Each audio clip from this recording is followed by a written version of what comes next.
It seems to me, rather, every time, or virtually every time, the subject of the modern scientific project, scientific rationality, some new scientific discovery, etc., comes up in public discourse, and if there is any hope that can be tangentially related to Christian faith, and particularly the Roman Catholic faith, the following vignette occurs.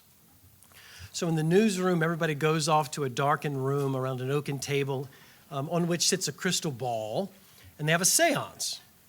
And then they call back from the dead the specter of Galileo Galilei, right? And then after allegedly communing with the specter of Galileo, then proceed to talk about all sorts of foolish things in regarding human rationality, modern scientific project, and the Catholic faith. So what I want to do for you today is tell you a story, and it'll be the story of the Galileo affair in about 3 parts. A prelude, we'll talk about the year 1616, the so-called first trial of Galileo. It wasn't really a trial. And then Galileo's trial and condemnation in 1633 and its aftermath. Now, I'm going to do this in order to give you, hopefully, a set of tools. So as you think through maybe this issue in specific or broader issues having to do with faith and reason, faith and science, that you will come away with this, hopefully with some tools that you can think about it more accurately, more insightfully, and more productively. And in particular, so that your thinking can hopefully be helped, you will in turn be able to help and journey with students whenever these issues come up.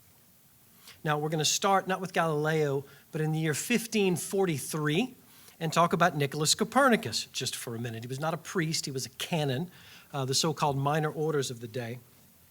And it's in this year, the last year of his life, he published a work called De Revolutionibus Orbium Celestium, on the revolutions of the heavenly orbs, of the heavenly spheres, which argued, contrary to the system of Aristotle and Ptolemy, that the sun was the center of the cosmos, heliocentrism, and that the earth revolved around it, geokineticism. Now, this is a picture of the Aristotelian cosmos in its medieval Christian version. You will see in the center is us, the terrestrial orb, surrounded by a layer of air, a layer of fire, and then what looked to be a series of concentric circles going out. These are thought to be spheres, crystalline spheres, made of a substance called ether. And in each heaven is embedded a heavenly body, from the moon here all the way to the 7th heaven and Saturn. In the 8th heaven, it was called the firmament of fixed stars. So all stellar, non-planetary bodies resided in this sphere, and the 9th, the 10th. And then surrounding all of the cosmos or creation is the uncreated. Here in the Latin says, Imperium heaven, home of God and all of the elect. Now what Copernicus wants to do is argue for this. This is actually from De Revolutionibus. And in some ways this will be familiar, and in other ways not. So you see in the center is the sun, and then with each of the planets in the order in which we know them, all the way out to Saturn. Now what's one thing you notice about this picture of the cosmos that is similar to the Aristotelian but different than ours? The orbits.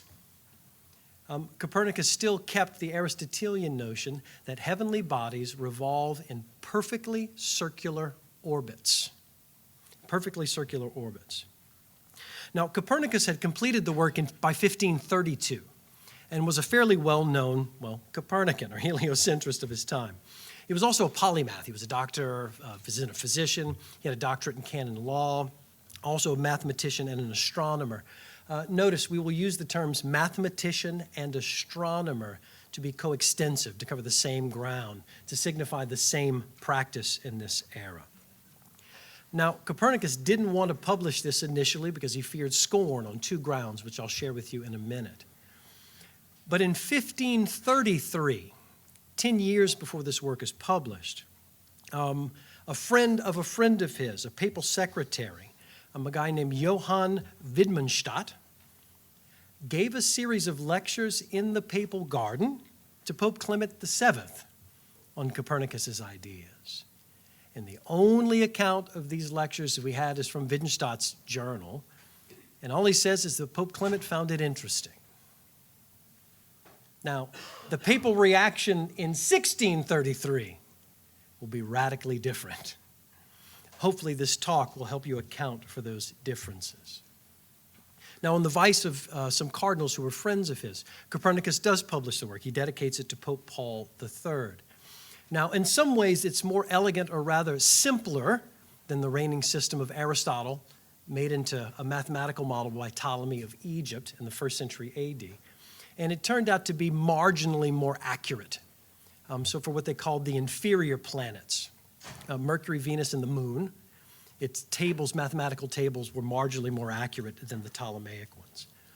But Copernicus's theory and viewpoint received almost no acceptance in his lifetime on two grounds, what they would have called philosophical grounds, but you and I would call scientific grounds. So first and most obviously, it violated what seemed to be common sense observations. The sun, of course, does look like as if it rises and if it sets. But I still remark all of my children, when they figured out that's not exactly how it works, were utterly flabbergasted. So it violates common sense observation. It also violated a number of principles of the received physics of the day from Aristotle. An important one is this. Aristotle thought that all physical bodies, composed of either earth, air, fire, or water, are usually a conglomeration of these elements.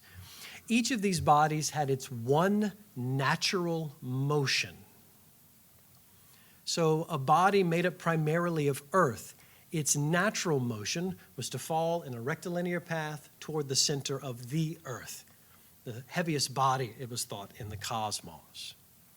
How could Earth have more than one motion, a rotational and an orbital, you see?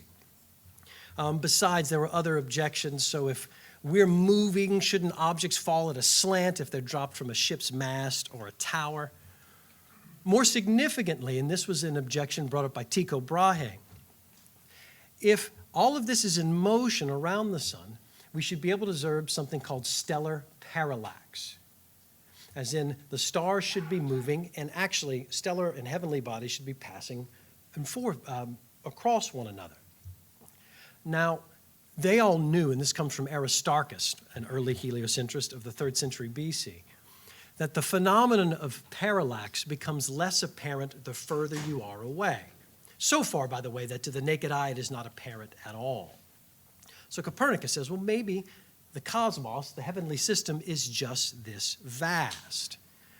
Well, many objected, many as in almost all objected. Why would the cosmos be so vast? Why would the 8th heaven of fixed stars be so far away? And before telescopes useful for celestial observation, it was thought that the diameters of stars apparently were their actual diameters. So there are several problems in this regard. Now, on theological grounds, there was basically one objection to Copernicanism. Go 2 slides, next one. Nope, go back. Oh, other way. Go left, go left. Never mind, must not be up there. The other objection was a biblical or a theological objection. As it turns out, it is just a fact that the fathers of the church, think of the most significant Christian writers of the first, say, 6 centuries or so, when they commented upon biblical passages that seemed by all accounts to be geocentric and geostatic, they interpreted them accordingly. There are actually several biblical passages. The queen mother of them is going to be from the book of Joshua, chapter 10, but there's also text from the Psalms and other places. Joshua 10 reads this way. Then spoke Joshua to the Lord in the day when the Lord gave the Amorites over to the men of Israel. And he said in the sight of Israel, Sun, stand thou still at Gibeon, and thou moon in the valley of Ajalon. And the sun stood still, and the moon stayed, until the nation took vengeance upon its enemies.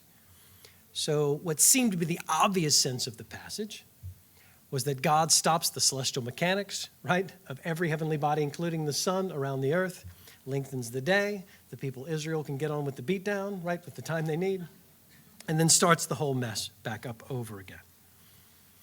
Now, Copernicus's theories were largely ignored, by the way, They received no official ecclesial censure in Copernicus's lifetime. However, a Dominican priest, Father Giovanni Tolosani, tells us in a very small, obscure book located in the convent of St. Mark in Florence, on the most pure truth of Holy Scripture, that one of his Dominican confreres, Father Bartolomeo Spina, who was master of the Sacred Palace, planned on having the work condemned, but died before he could do so. Keep this obscure work in one convent in Florence in mind. It will come up again. Now, let's talk about Galileo himself. Galileo, born in 1564, was a professor of mathematics, first at the University of Pisa, then at the University of Padua, starting in 1592. Galileo had always been critical of Aristotle's account of motion. His predilections were more, you might say, Archimedean. He thought of motion more in terms of mechanics that you could then model with geometry. Now, while at Padua, Galileo did a series of experiments, some empirical, some fairly rigorous, some not, some more thought experiments, on terrestrial motion. And the course of these experiments, he produced a couple of discoveries. He formulates a version of the law of inertia. He comes up with the components of motion, horizontal speed and vertical acceleration, a correct theory of the nature of free fall, and even the supposition that all objects go in a parabolic path or follow a parabolic arc. Now, this is only classroom stuff for him. It isn't published right away. Because in 1609, Galileo makes him a telescope. He doesn't invent the telescope, but he gets plans for an already invented telescope, and with the cooperation of some lens grinders, produces the first telescope useful for celestial observation. And over the course of a year, he makes a series of discoveries that make him for the first time a truly convinced Copernican, and that catapult him into virtual European intellectual celebrity. He's able to leave his university position and become the court mathematician and philosopher of Cosimo de' Medici, the Duke of Tuscany. Galileo discovers moons and valleys, or the moons of Jupiter, the Jovian satellites, they were called the Medicean stars. Mountains and valleys on the moon, that Venus has phases. He is the co-discoverer of sunspots with Christoph Scheiner, and he correctly asserts that sunspots are on the sun, not bodies rotating or orbiting around the sun. He sees innumerable other stars not visible to the naked eye. He even correctly hypothesizes that the Milky Way and nebulae are dense collections of stars. So this series of discoveries make Galileo a made guy, and he becomes a European celebrity. Now, a series of events happen, starting in 1613, that for the first time take the issue of Copernicanism and heliocentrism and put it before the eyes of ecclesial authorities. And Galileo will be mixed up in both of these. So the first, in the year 1613, Father Benedetto Castelli, a Benedictine monk, mathematician, former student of Galileo, is having breakfast with the Grand Duchess Christina of Lorraine, his patron Cosimo's mama, about Copernicanism and geokineticism and heliocentrism, and particularly as regards the Joshua passages and the consensus reading of the Church Fathers. So Castelli answers as best he can. He writes a letter to Galileo, like, how did I do? Galileo then writes a letter back to Castelli, his famous letter to Castelli, which is lengthened and fairly significantly modified, all for the better, 2 years later into a letter to the Grand Duchess Christina. The former becomes public. The latter is not published in Galileo's life until the very end of Galileo's life. I will treat them as a composite for the sake of this talk. In these letters, Galileo argues essentially four positions or four things, or we might rather say makes four claims. First claim is that in principle, Scripture ought to be interpreted in light of, quote, sense experience and necessary demonstrations, what we would call scientific knowledge, whenever, quote, physical problems are concerned, problems about the constitution of nature, the heavens, etc. And furthermore, that in being vehicles of divine revelation, biblical authors accommodated their words to the understanding of their audience, quote, according to how things appear to the senses. So Galileo's claim is, look, it appears as if the sun rises and sets, etc. And so this is how the biblical author packages his material. 2, that a geocentric reading of Joshua 10 and like passages would seem to require to one have a previous commitment to geocentrism in order to interpret passages the way they do. And he says correctly, all of the church fathers already assume geocentrism before they even look at the Bible on the grounds of natural philosophy. 3rd, that the main purpose of Scripture isn't concerned with scientific matters, but with salvific matters. He was very fond of quoting a man named Cardinal Baronio, or Baronius in the Latin. The Bible is to teach us how to go to heaven, not how the heavens go. And finally, he makes a biblical interpretive claim. He says you can better explain the Joshua passage on the assumption of Copernicanism. He says, well, what does God do? He stops the diurnal rotational motion of the sun, which stops all of celestial mechanics. We end up with the same result. Now, one thing about the letter to the Grand Duchess, between the two letters, Galileo discovers St. Augustine's work on the literal interpretation of Genesis. And he shows himself to be, in my judgment, a master of using St. Augustine in this regard. You can't go 4 or 5 sentences in the letter to the Grand Duchess without a quote from Augustine's on the literal interpretation of Genesis. And Galileo takes from Augustine a couple of lessons. One, not only is interpreting the Bible hard, interpreting Genesis is even harder. And Augustine again and again offers the following caution, which Galileo uses to great effect. Look, one ought to be very careful before one starts to base physical theories based on the witness of the Bible. Because a pagan natural philosopher will come along and show your physical theory to be false on the grounds of reason. And this, of course, would open up Scripture and the entire Christian faith to derision. So you can see why Galileo would use texts like this to great effect. So, second thing, on December 20th of 1614, in the church of Santa Maria Novella, which if you ever go to Florence, you'll probably see it, a Dominican priest, Father Tommaso Caccini, gives a sermon, and take a guess what the epistle side of the reading is for that day. Joshua 10. So Caccini uses this opportunity to preach a homily excoriating Copernicanism, mathematicians, astronomers in general, and even in a not-so-veiled way, Galileo.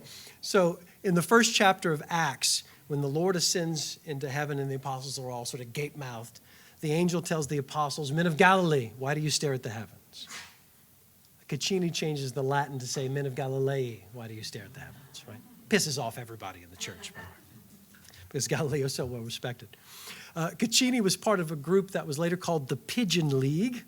It was centered around a Florentine philosopher, Ludovico Colombe, which means pigeon in Italian, who was a natural philosopher who has this group of like-minded men, mostly Dominicans, who think Galileo is positively dangerous. The third event, in 1615, Father Paolo Antonio Foscarini, a Carmelite, mathematician, and astronomer, wants to publish a work defending Copernicanism and showing its compatibility with the Bible. And it's under the auspices of a letter to his superior. So this book comes to the censor of books in Rome to get something called an imprimatur, a stamp essentially that the book is not harmful to faith. And in the same year, in 1615, another Dominican, they are definitely, if one could say there are certain dastardly characters in this story, they tend to be many of them. Father Niccolo Lorini, a friend and confrere of Tommaso Caccini, officially complains to the Holy Office, the Roman Inquisition, that Galileo and his students are heretics, and he sends them the letter to Castelli as, quote, proof. So the Holy Office looks at the letter. They have Lorini's copy, and they have another copy provided by one of Galileo's friends. They don't match exactly. There's a few, quote, problematic expressions in Lorini's copy of the letter. And so they basically brush the accusation aside. There's another man, Fernando Jimenez, who claims to have overheard Galileo and his students talking heresy, this kind of stuff. So they're essentially laughed out of the room that Galileo's a heretic. That's found to be groundless. Oh, and by the way, we have in his own hand Tommaso Caccini's marginal notes in Tolosani's obscure work in the convent St. Mark in Florence. That was his convent. So we know for a fact that Caccini read this. So it's interesting. So what is the Inquisition now to do? They have to make some kind of decision about Copernicanism. So they enlist a panel of experts. Now, these experts were to examine two propositions. They're mostly Dominicans, and none have any particular expertise in astronomy, by the way. So they examine two propositions. The first, proposition 1, quote, this is from the actual document. The sun is the center of the world and completely devoid of local motion. So heliocentrism is a proposition. 2, quote, the earth is not the center of the world, nor motionless, but it moves as a whole of itself and also with diurnal or rotational motion. So that's essentially geokineticism. Only after 4 days, the panel of experts renders its verdict. This signals not so much the cards were dealt in advance, but that these people had been thinking about this extensively for quite a long time. So they find proposition 1, heliocentrism. It is, quote, foolish and absurd in philosophy. Read here, philosophy as science in our jargon. And 2, quote, formally heretical in theology. The second proposition, geokineticism, is found to be equally absurd in philosophy, but, quote, only erroneous in faith in theology, which is 2 levels down. Now, it's only because of the intervention of 2 cardinals, Bonifacio Caetani and Maffeo Barberini, he will come back. It's because of their direct influence that the official declaration on Copernicanism by a group called the Index of Forbidden Books, it was a creation of the Council of Trent, they dropped the language of formally heretical and erroneous in faith. And the declaration of the index says merely that Copernicanism is false and altogether opposed to Holy Scripture. This may seem a small thing to you, but the juridical words of heresy and erroneous in faith, because the influence of these 2 cardinals was removed to something more generic. So the decision is this. The circulation of Copernicus's book is suspended until they can get about a dozen passages corrected. Here, corrected means that seem to assert heliocentrism as a literal description of the cosmos. Everyone is perfectly okay with it as a hypothetical or suppositional description, or what we might call a model. I'll show you that with Cardinal Bellarmine in a minute. Foscarini's book is refused publication. And there was an obscure Spanish Dominican, Father Diego de Zúñiga, had written a generation earlier a commentary on the book of Job, which tried to justify Copernicanism. That's put on the index of forbidden books. Because all of this is going on, Galileo leaves Tuscany and comes to Rome against the better judgment of the Tuscan ambassador and many of his friends. So in February of 1616, Pope Paul V tells Cardinal Robert Bellarmine, now St. Robert Bellarmine, to find Galileo and to inform him of the index's decision. Okay? To find Galileo, tell him what's been decided. So in February of 1616, a meeting takes place. Bellarmine has a retinue with him. Galileo agrees. What exactly happens at this meeting, I will leave you in suspense. It will come up again. But later that May, Galileo's still hanging around Rome, and there are all these rumors that he's been under investigation or is subject to some kind of formal censure, none of which is true, obviously. So he goes and he requests a meeting with Bellarmino and asks for a kind of a certificate of good conduct, that everything's okay. Go to the next one. I'm going to skip this one. And this is what the certificate reads. And Galileo, by the way, carries this certificate with him virtually everywhere he goes.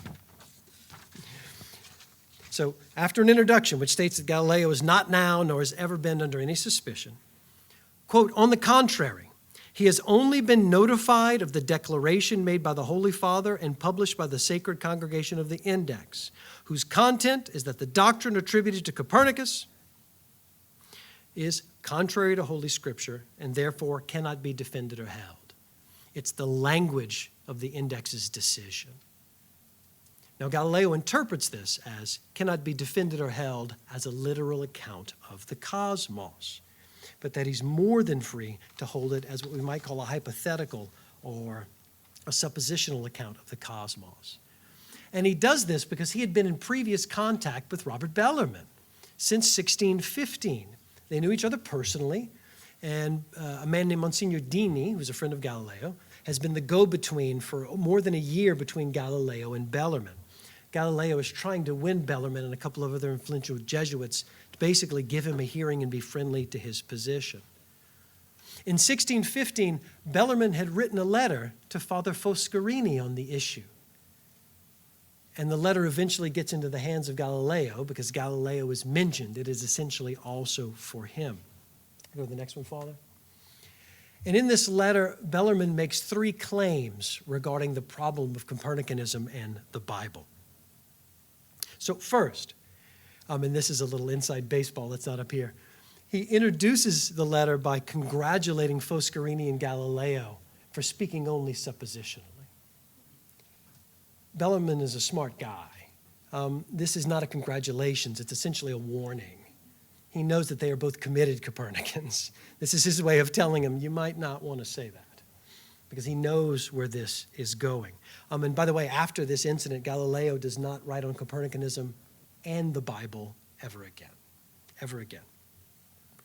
So he says, look, you as a mathematician want to hypothetically talk about Copernicanism, as a model? Go right ahead.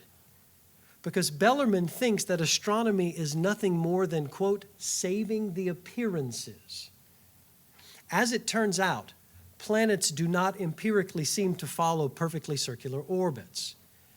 Many exhibit what's called retrograde motion. They seem to be going in the wrong darn direction in the sky.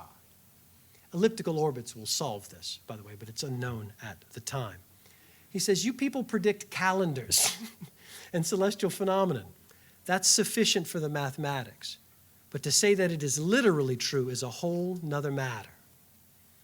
He says it's likely to irritate all scholastic philosophers, true statement, but it also renders the plain sense of Scripture false.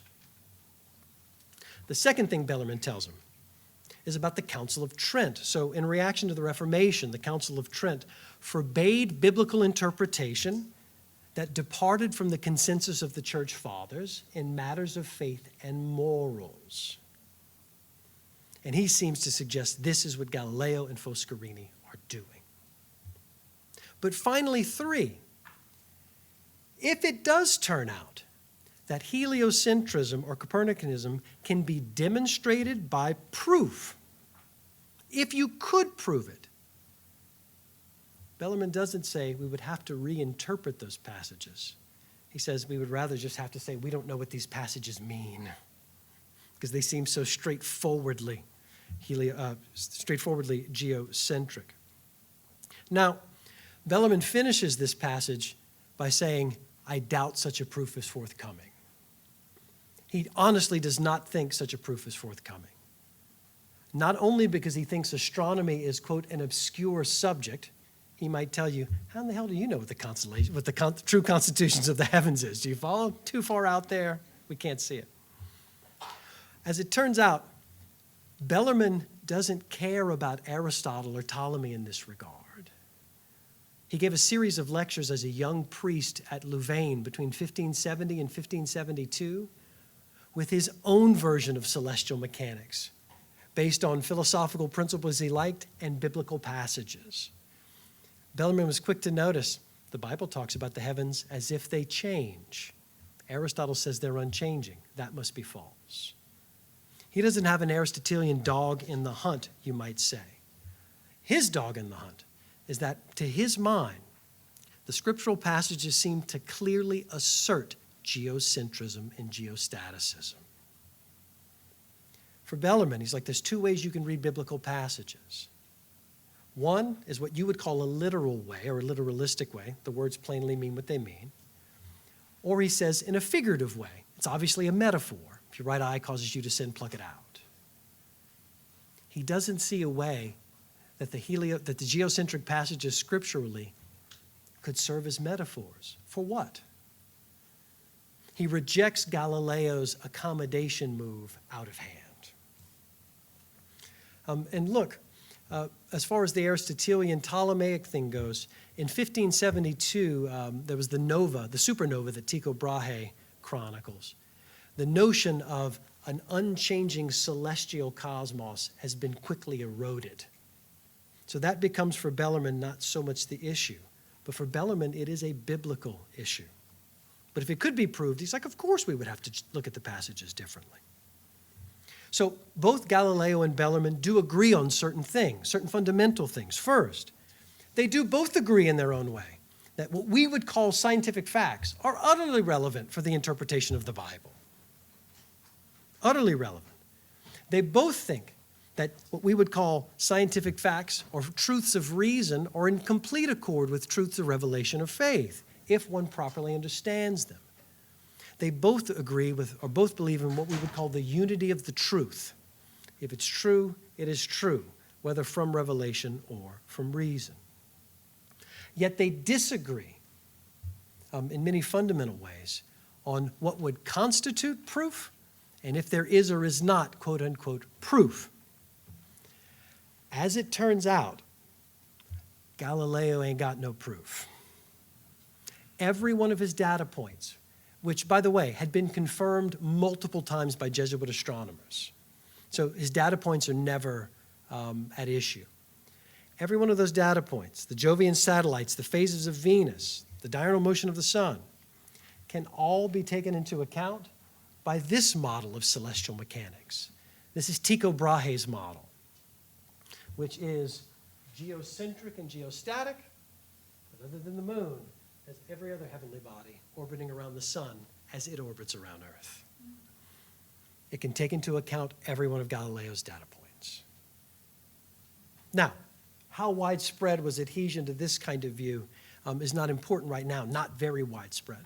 But it was seen by many, if there's an alternative to a Ptolemaic version, this is a much better candidate.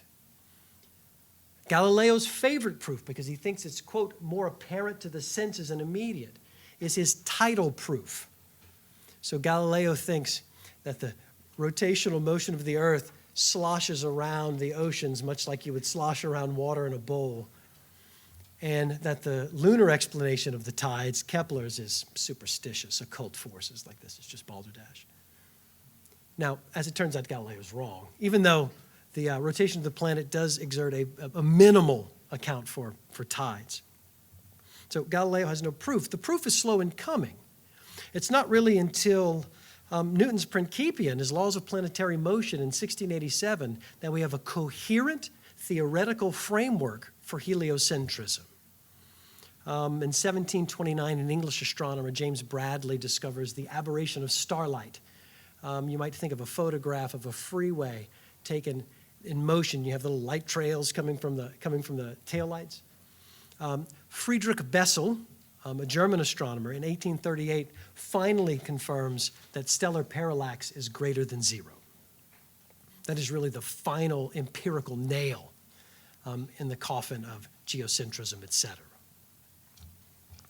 Now, Galileo and Bellarmine also disagree on the very nature of astronomy. Bellarmine thinks of astronomy as a purely instrumental discipline. You do theoretical models to achieve practical results. Galileo sees astronomy as a realistic discipline, that what astronomers do is observe the heavens as they are, however fragmentary, and then come up with theories about their actual constitution. This is a new idea. It's a fairly new idea. For you or I, we cannot think of the modern scientific project without specialized instruments to magnify sense experience. This is a new idea, and it's a new practice. A new idea and a new practice that is apparently slow to catch on. They also disagree probably about the nature of what we would call science. Galileo is really one of the grandfathers of mathematizing physics, of modeling physics in motion, for him in geometry, mathematical terms, and also thinking of terrestrial and celestial mechanics in one set of laws rather than two radically. Beforehand, this is the realm of change and decay. The heavens are the realm of only one motion, perfectly circular orbits, no coming to be, no passing away. Two sets of physics, if you want to talk about it that way. Galileo wants one. Now, finally, even though Galileo has, I think, an excellent understanding of Augustine's principles from on the literal interpretation of Genesis, so does Bellarmine, and they are at utter loggerheads. Trent's injunction against novel, non-consensus of the Father's interpretation looms large here, depending on how one interprets it. Galileo says, hey man, what does the constitution of the heavens have to do with faith or morals? To which Bellarmine responds, as regards the topic, you are entirely correct, but not as regards, quote, the speaker, the inspired biblical author. Bellarmine's position is the biblical authors seem to plainly assert geocentrism and geostaticism. They're inspired. To say that they were wrong, even if it's over a trivial matter, is to deny the inspiration and inerrancy of the Bible. So it has to do with faith, the very nature of Scripture, so Bellarmine thinks. And one final note before we move on to part 2. Galileo is not only trying to overturn essentially 2,000 years of received physics and celestial mechanics, but he's also offering novel biblical interpretations. If you read any Galileo, he finds any excuse to insult theologians because they don't know astronomy. But he, of course, feels more than free to engage in the theologian's practice. And so it ends. Copernicanism is condemned in the way that I told you. Galileo goes back to Tuscany to continue his work. Everybody leaves happy, for the most part. Now, in 1623, a thing happens which should be the best thing ever to happen to Galileo. Maffeo Barberini, I mentioned earlier, is elected Pope Urban VIII. And let me tell you something. Maffeo Barberini loves him some Galileo. They'd been friends for a long time, mutual admirers. The way they write to each other in letters is utterly nauseating, but probably common practice in the day. In 1612, Galileo was in a public debate over the nature of floating bodies in water against an Aristotelian philosopher. Barberini was judge of the event and judges Galileo to be the winner. In 1623, the year Urban's elected, Galileo writes a work called The Assayer, one who weighs or scales, weighing minerals, about a comet that had recently passed. And it's a fairly brutal takedown of a work by a Jesuit astronomer, Father Orazio Grassi. By the way, for a comet Galileo didn't even see, he was sick. He wasn't able to observe it. Some friends had told him there were some anti-Copernican ideas in Grassi, and Galileo gets involved in this public controversy. Urban writes poems in honor of Galileo's rhetorical skill, this kind of stuff. So in the summer of 1624, Galileo has 6 private audiences with Urban VIII. And maybe they're drinking grappa, smoking cigarettes. I don't know what they're doing. But they do talk about Galileo's book, On the Tides, his book on his title proof he wants to publish. And Urban says, fine, as long as you speak suppositionally. Go ahead and write your book as long as you speak suppositionally. Galileo goes back to Florence and begins to work on his book. Now, as he's working on his book, Galileo sends a version of his book to a man named Father Niccolo Riccardi.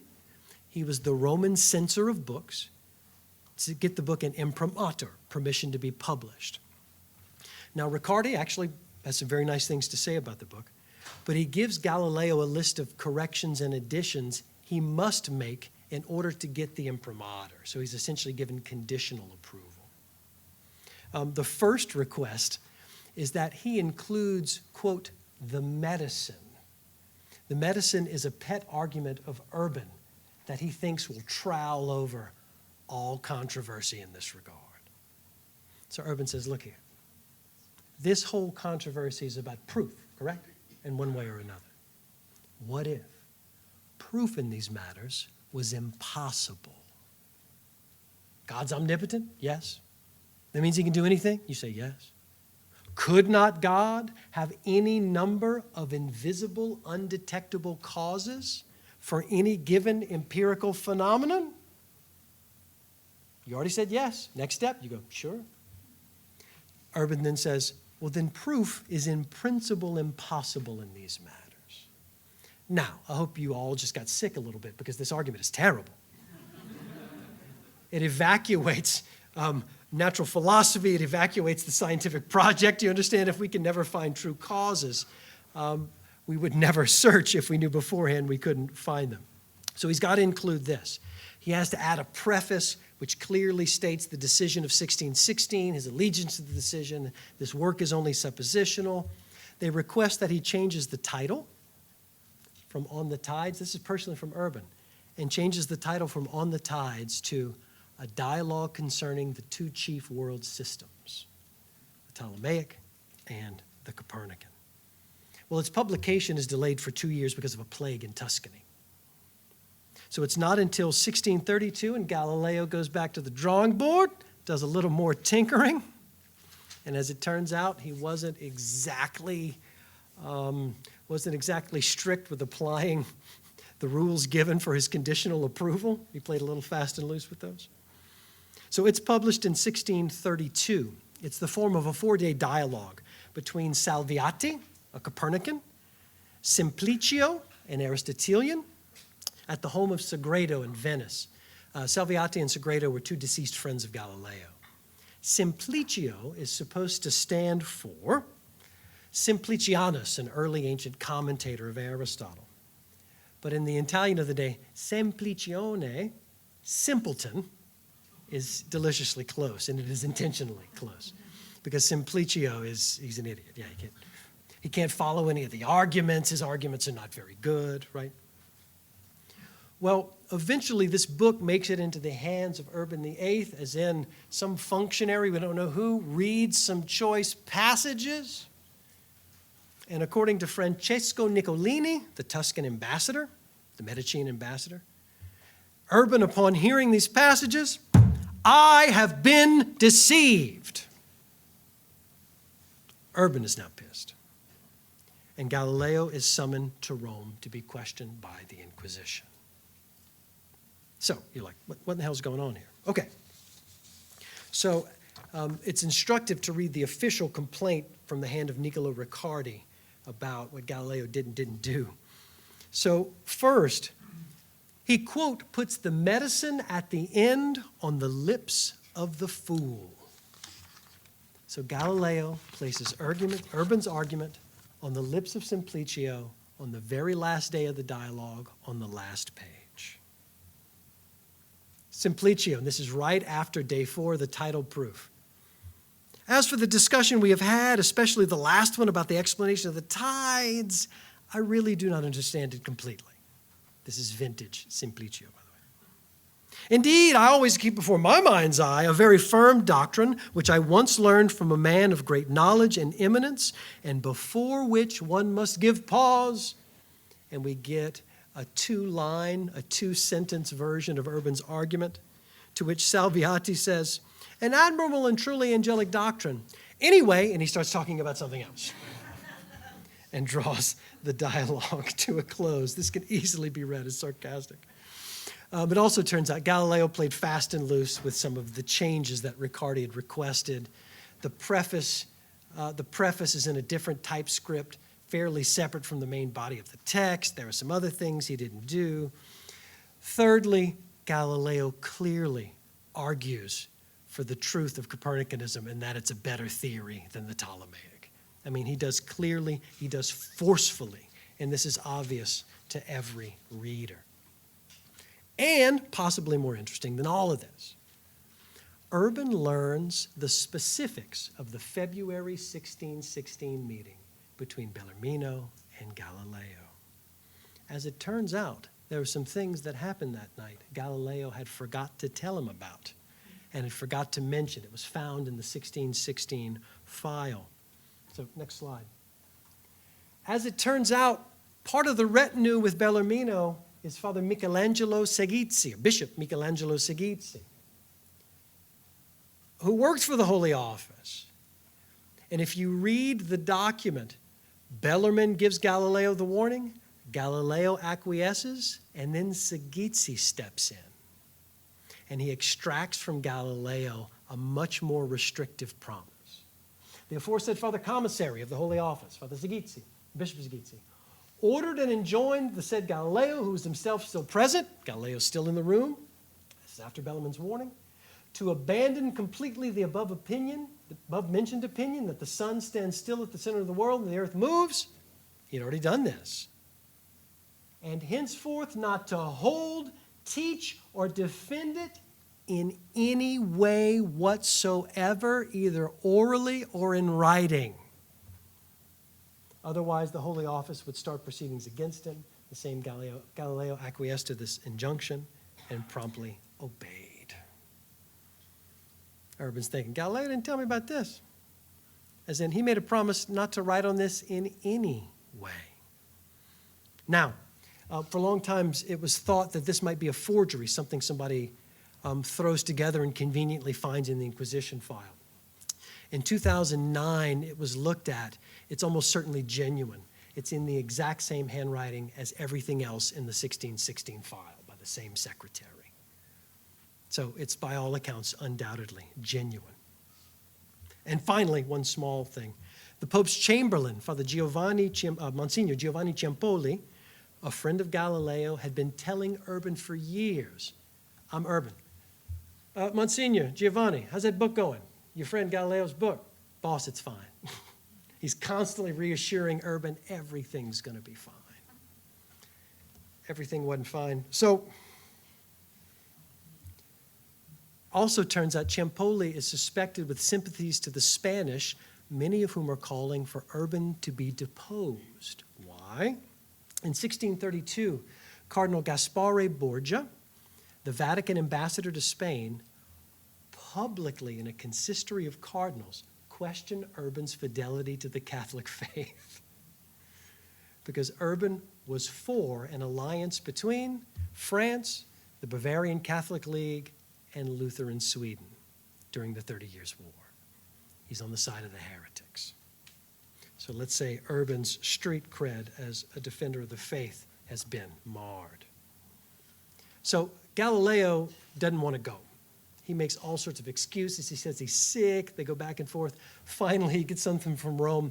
We're sending a doctor, and if he thinks you well and you don't come, we're dragging you there in chains. Galileo got better. So he goes. He stays in the apartment of an official of the Holy Office. He's never jailed. Not for 1 second of this is he ever jailed.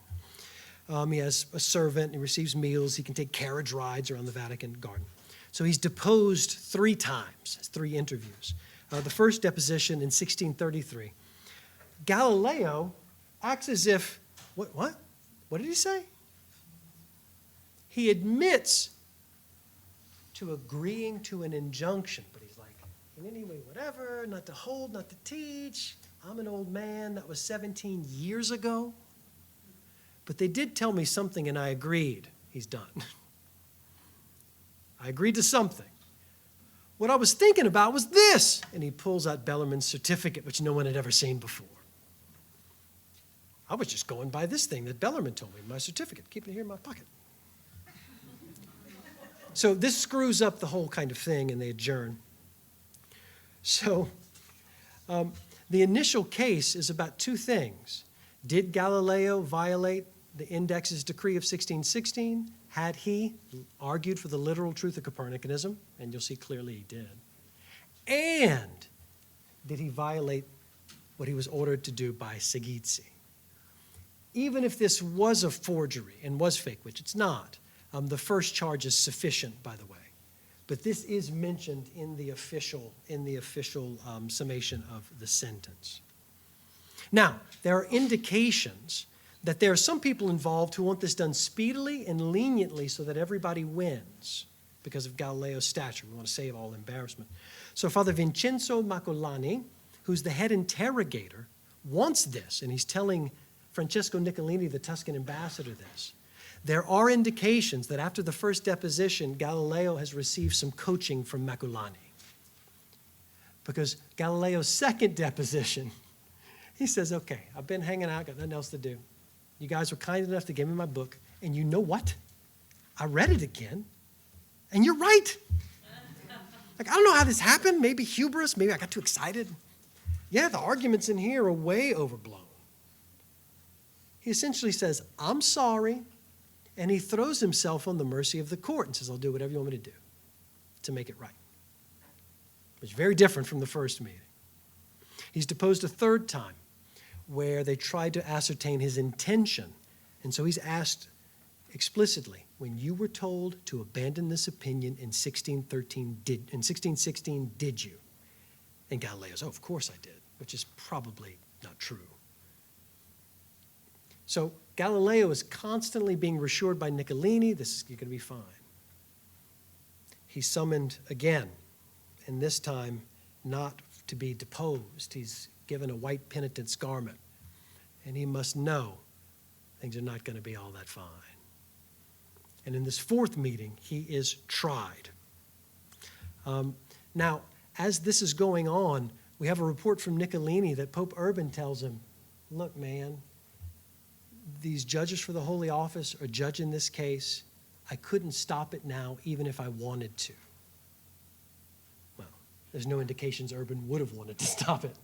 But he's like, the ball is rolling. I'm not in any position to gainsay the Holy Office's decision for reasons I've already told you. So Galileo shows up on June the 22nd, 1633, and he is tried and convicted of, quote, vehement suspicion of heresy. This is a middle penalty between formal heresy and erroneous in faith. So it's not formal heresy, by the way, but he's vehemently suspected of it. This middle penalty is chosen judiciously. It ensures Galileo's silence, which is what this is about. Because if he relapses, he will now be subject to formal heresy, turned over to the secular authorities, and things ain't going to go well from that point on. So this is essentially chosen to ensure Galileo's silence. He has to abjure the oath's motion famously with the statement that had already been prepared for him in advance. Now, as he's leaving, he doesn't turn and say, and yet it moves. Our story would have ended right there had he done that. No, he doesn't do that. It's not true that the cardinals didn't look through the telescope. All the data points had been observed more than once. Now, Galileo's sentence is signed by only 7 of the 10 cardinals. Francesco Barberini, Urban's nephew, doesn't attend and doesn't sign. Galileo had helped him get a doctorate, and he had a copy of the Dialogue Concerning Two Chief World Systems on his bookshelf. So many take this as a sign of his objection to the whole affair. And it's it seems to me to be a pretty good claim. Now, Galileo is sentenced to recite the 7 penitential psalms once a week for 3 years. His daughter, Sister Maria Celeste, who's a Poor Clare nun, requests to have his penance be put upon her so she can do it for him. Permission is granted. And he is also sentenced to imprisonment, quote, at the pleasure of the Holy Office. That is commuted on the spot in the room. He never spends a day in any kind of official prison or dungeon of any of the sort. So he spends the rest of his time in Rome at the Villa Medici, spends 6 months at the Episcopal Palace of the Archbishop of Siena, who was a close friend, and then eventually retires to his villa in Tuscany under house arrest. And so Galileo's unable to travel during this whole time. He's old by this time anyway. His health fails. His eyesight is failing. But he does something that, for all we know, he may not have done otherwise. He returns to his experiments in terrestrial motion from 1608 and finally publishes them in a book called The Two New Sciences. This is Galileo's contribution to physics. When Newton talks about standing on the shoulders of giants, and he mentions Galileo, it's this stuff that was influential for him. not the Copernican stuff. So this is a hypothesis contrary to fact, obviously. Maybe Galileo would have gotten around to it under some other circumstances. But it seems to me indeed true that God's providence writes straight, but always with crooked lines. So that, what does Galileo got better to do? Actually, to make his main contributions to physics in the modern scientific project. Utterly, utterly extraordinary. He eventually loses his eyesight completely in about the last year of his life, and he dies in 1642. Now, those on the ecclesial front think this is over. And unfortunately, this is only the beginning of the gift that is kept on giving for those who want to paint the church as an irrational persecutor, right, of the modern scientific project, etc. Well, things behind the scenes begin to change in 1741. By that year, all of Galileo's works are permitted to be published. In 1758, the general prohibition of heliocentric works on the index is lifted. This is put to the test in 1820. Father Filippo Anfosi, who is the censor of books, wants to deny publication of a work on astronomy by Father Giuseppe Setelle on the grounds of, he asserts Copernicanism as literally true.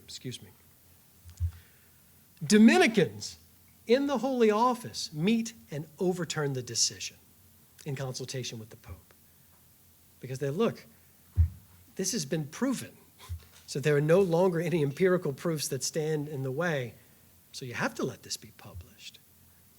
In 1822, September 11th, the Holy Office issues an official memorandum that works cannot be denied the imprimatur on the grounds of Copernicanism. And any censor who tries to do so will be subject to canonical penalties. How times have changed. Now, functionally, from a juridical standpoint, ecclesially speaking, this granting of the imprimatur at this time would mechanically overturn any past prohibitions of Copernicanism or condemnations, but not personally of Galileo. It'll take a long time for that to happen. By 1835, they go through the index of forbidden books, take out all heliocentric works, just to make sure that there are none on backlog that have been no longer relevant. In 1893, Pope Leo XIII, in the first papal encyclical on the Bible, Providentissimus Deus, when talking about interpreting the Bible in light of physical problems in nature, marshals principles and arguments that, let's just say, are strikingly similar to those voiced by Galileo. He's not going to mention Galileo. This is 1893, not 1993. In 1942, the tercentennial of Galileo's death is celebrated on Vatican radio by the Pontifical Academy of the Sciences. And then finally, from 1979 to 1992, on what I call the Great Apology Tour, that was the papacy of Pope St. John Paul II, he personally requests that the case of Galileo be sort of reopened, reanalyzed, relooked at. And the sum total of this is essentially the vindication and rehabilitation of Galileo. And Pope St. John Paul II puts it this way. The geocentric representation of the world was commonly admitted in the culture of the time as fully agreeing with the teachings of the Bible. The problem posed by theologians of that age was therefore that of the compatibility between heliocentrism and Scripture. Thus, the new science, with its methods and the freedom of research which they implied, obliged theologians to examine their own criteria of scriptural interpretation. Most of them did not know how to do so, including St. Robert Bellarmine. Even doctors of the church get it wrong on occasion. Paradoxically, Galileo, a sincere believer, showed himself to be more perceptive in this regard than the theologians who opposed him. So in sum, this whole affair, no matter what angle at which you look at it, was in principle by none of the players thought as a clash between or the incompatibility between faith and reason. Every player agreed that the truth is one. Truths of reason are relevant in interpreting the Bible, and that ultimately truths of reason and truths of faith cannot conflict if properly understood. Furthermore, The affair was not evidence of a historical, programmatic, institutional, anti-science, anti-reason posture on the part of the church. There's a reason why when the people in the newsroom hold their seance, there's only one specter they call from the dead. Only Galileo's. The Galileo affair does not have any real good analogs in the entirety of church history. It stands out so well and so starkly because it's an exception. And that's what exceptions do, especially when they contrast so much. Some people might talk about the case of Giordano Bruno in 1600 as an analog. It is not. Bruno's case, by the way, the official documents were lost because Napoleon wanted them transported. But from the fragments we can put together, it's not on what we would call scientific grounds the Bruno affair reaches its infelicitous conclusion of him being burned at the stake. If one wants to make Bruno a martyr for free thought, I mean, whatever, go ahead. But to make him a martyr for scientific truth, well, let's just say pace Neil deGrasse Tyson. That's not entirely correct. Rather, the affair seems to me to be about several things, all important, about the changing nature of the scientific enterprise itself. So notice what JP2 says. This new method, with the freedom of research it seems to demand as a method, ecclesial structures and players are behind the curve on this, because this is just emerging. Realism versus instrumentalism in astronomy. New physics that is not only observational, but experimental and mathematical. Changing intellectual paradigms. This affair is also about theologians and clergy and hierarchy and from the Pope on down. The posture of an embattled post-Reformation church that was utterly incapable, it seems to me, of using the resources of its own tradition, like Augustine, to resolve a perceived crisis in biblical interpretation that's brought up by this new science. Galileo had eyes to see and to skillfully use this tradition. Many of the churchmen of his day just did not. That's just a fact you have to own. Now, this works with political bodies also. But when any body has what we might call hegemony or a monopoly, say a political monopoly, let's say a monopoly of religious belief. When times are good and these bodies don't feel threatened, boundary-pushing positions usually reign. People feel safe, nobody feels threatened, you can go ahead and push boundaries, nobody matters. But when these bodies feel threatened, those tolerances are inevitably withdrawn. Remember, human beings are the only ones staffing this operation, right? So any dynamic to which human institutions are subject by their nature, the church will always be too.